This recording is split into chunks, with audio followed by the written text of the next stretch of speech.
தொகுதி மறுவரையறை, டீலிமிட்டேஷன் அப்படிங்கிற பேரில் எக்காரணம் கொண்டும் நம்முடைய தமிழ்நாடு பாதிக்கப்படக்கூடாது என்பதுதான் எங்களுடைய உறுதியான நிலைப்பாடு. உங்கள் சத்யாவில் இப்பொழுது ஆடி அதிரடி தள்ளுபடி.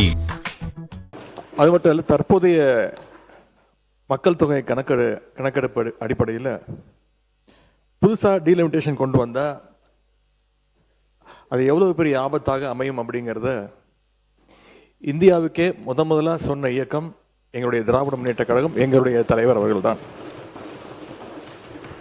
இந்த விஷயத்தில் எங்களுடைய கழக அரசு எடுத்த பல்வேறு நடவடிக்கைகளை இங்கே பேசிய அமைச்சர் பெருமக்கள் உட்பட பல்வேறும் இங்கே பதிய வச்சிருக்கிறாங்க.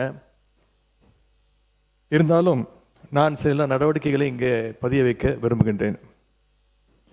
டீலிமிட்டேஷன் சொல்லி தமிழ்நாட்டுடைய எம்பிக்கள் சீட் எண்ணிக்கையை குறைக்க அனுமதிக்க மாட்டோம்.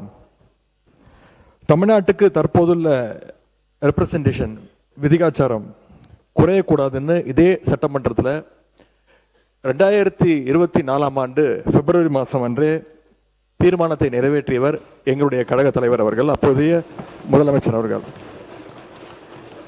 பிறகு சென்ற ஆண்டு பிப்ரவரி 2ஆம் தேதி இது தொடர்பாக ஒரு அமைச்சரவை கூட்டத்தையும் கூட்டி எங்களுடைய முதலமைச்சர், எங்களுடைய தலைவர் அவர்கள் அப்பொழுது நடத்தினார்கள். அந்த கூட்டத்தினுடைய முடிவின் எடுக்கப்பட்ட அடிப்படையில் சென்ற ஆண்டு மார்ச் மாதம் 5ஆம் தேதி எங்கள் தலைவர் தலைமையில் ஒரு அனைத்து கட்சி கூட்டமும் கூட்டப்பட்டது. அந்த கூட்டத்தில் இங்கே இருக்கக்கூடிய மாண்புமிகு நீர்வளத்துறை அமைச்சர் அவர்கள் அவங்களுடைய இயக்கத்தின் சார்பாக கலந்து கொண்டு அவருடைய கருத்துக்களை அங்கே பதிய வைச்சிருக்கிறார். அதன் பிறகு மார்ச் 7ஆம் தேதி டீலிமிட்டேஷன் எக்ஸசைஸின் அதனுடைய ஆபத்தை விலக்கி தென் மாநிலங்கள் உள்பட 7 மாநில முதலமைச்சர்களுக்கும் அந்தந்த மாநிலங்களைச் சேர்ந்த முக்கியமான அரசியல் கட்சி தலைவர்கள் அனைவருக்கும் எங்களுடைய தலைவர் அப்பொழுதைய தமிழ்நாடு முதலமைச்சர் அவர்கள் ஒரு விளக்கமாக ஒரு கடிதத்தையும் எழுதியிருந்தார். பின்பு மார்ச் 22ஆம் தேதி ஃபேர் டீலிமிட்டேஷன் என்ற தலைப்பில் 5 மாநில முதலமைச்சர்கள் மற்றும் இந்தியாவுடைய மிக முக்கியமான 10க்கும் அதிகமான கட்சிகளை சேர்ந்த முக்கிய தலைவர்களை கொண்டு ஒரு ஜாயிண்ட் ஆக்ஷன் கமிட்டி கூட்டத்தை எங்களுடைய தலைவர் அவர்கள் சென்னையிலே நடத்தினார்கள். அந்த கூட்டத்தில் இந்த டீலிமிட்டேஷனுடைய பாதிப்புகளை நான் தான் பிரசன்டேஷனாக கொடுத்தேன். 2026 மக்கள் தொகை அடிப்படையில் எம்பி தொகுதிகளை நிர்ணயித்தால் தென் மாநிலங்களுடைய எம்பிக்கள் தொகுதிகளுடைய எண்ணிக்கை குறைந்துவிடும். அதே நேரம் மக்கள் தொகையை கட்டுப்படுத்தாத வட மாநிலங்கள் அவங்களுடைய எம்பிக்கள் தொகுதிகள் அதிகரித்துவிடும். எனவே தொகுதி மறுவரை திட்டத்தை, இந்த டீலிமிட்டேஷன் ப்ராசஸை அடுத்த 25 ஆண்டுகளுக்கு நடத்தக்கூடாது, நிறுத்தி வைக்க வேண்டும். 1971 சென்சஸின் படியே மக்களவை தொகுதிகள் தொடர வேண்டும் அப்படின்னு அந்த பிரசன்டேஷன்ல நான் தான் விளக்கி கூறினேன். அதுவே அந்த ஜாயிண்ட் ஆக்ஷன் கமிட்டி கூட்டத்தில் முக்கிய முடிவாக எடுக்கப்பட்டது. இதை அடுத்து அந்த கூட்டத்தில் எடுக்கப்பட்ட முடிவை எங்களுடைய தலைவர் அவர்கள், அப்போதைய முதலமைச்சர் அவர்கள் மார்ச் 24ஆம் தேதி இதே சட்டமன்றத்தில் விளக்கி கூறினார்கள். இந்த ஆண்டு ஏப்ரல் 16ஆம் தேதி அந்த மசோதாவுடைய நகலை தமிழ்நாடு எங்கும் எரிச்சு எங்களுடைய எதிர்ப்பை நாங்கள் வெளிக்காட்டினோம். எங்கள் தலைவர் அவர்களே, அப்பொழுது முதலமைச்சர் அவர்கள், எங்களுடைய தலைவர் அவர்களே அந்த போராட்டத்தில் கலந்து கொண்டு அந்த டீலிமிட்டேஷன் மசோதாவை எரித்தார்கள். அந்த மசோதா தோற்கடிக்கப்பட்டதை இந்த தீர்மானத்தில் இந்த அரசு குறிப்பிட்டிருக்கு.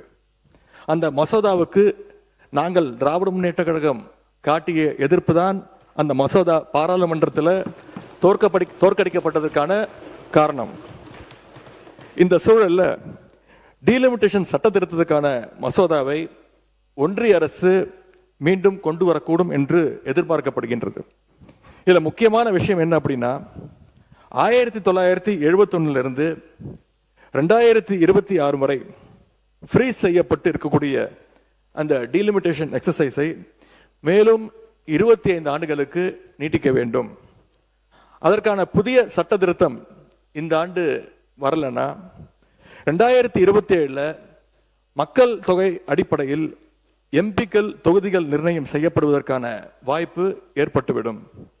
அப்படி செய்யறதுக்கான அதிகாரத்தை அரசியலமைப்பு வழங்கியிருக்குன்னு சட்ட வல்லுநர்கள் தொடர்ந்து கூறி வருகிறார்கள்.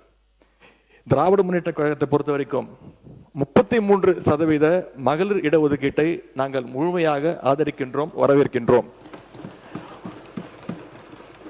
ஒருவேளை மகளிர் இடஒதுக்கீடு மசோதாவுக்காக டீலிமிட்டேஷன் எக்ஸசைஸ் செய்யப்பட்டால் 1971 மக்கள் தொகை அடிப்படையிலேயே செய்ய வேண்டும்.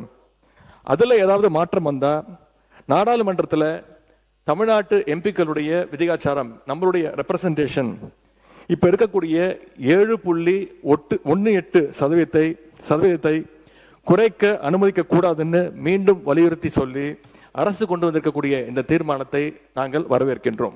இந்த வீடியோ உங்களுக்கு பிடிச்சிருந்தா மறக்காம லைக் பண்ணுங்க, ஷேர் பண்ணுங்க. இதே மாதிரி தொடர்ந்து நிறைய இன்ட்ரெஸ்டிங்கான வீடியோஸ் பார்க்க வீட்டாகிஸ் சேனலை சப்ஸ்கிரைப் பண்ணுங்க.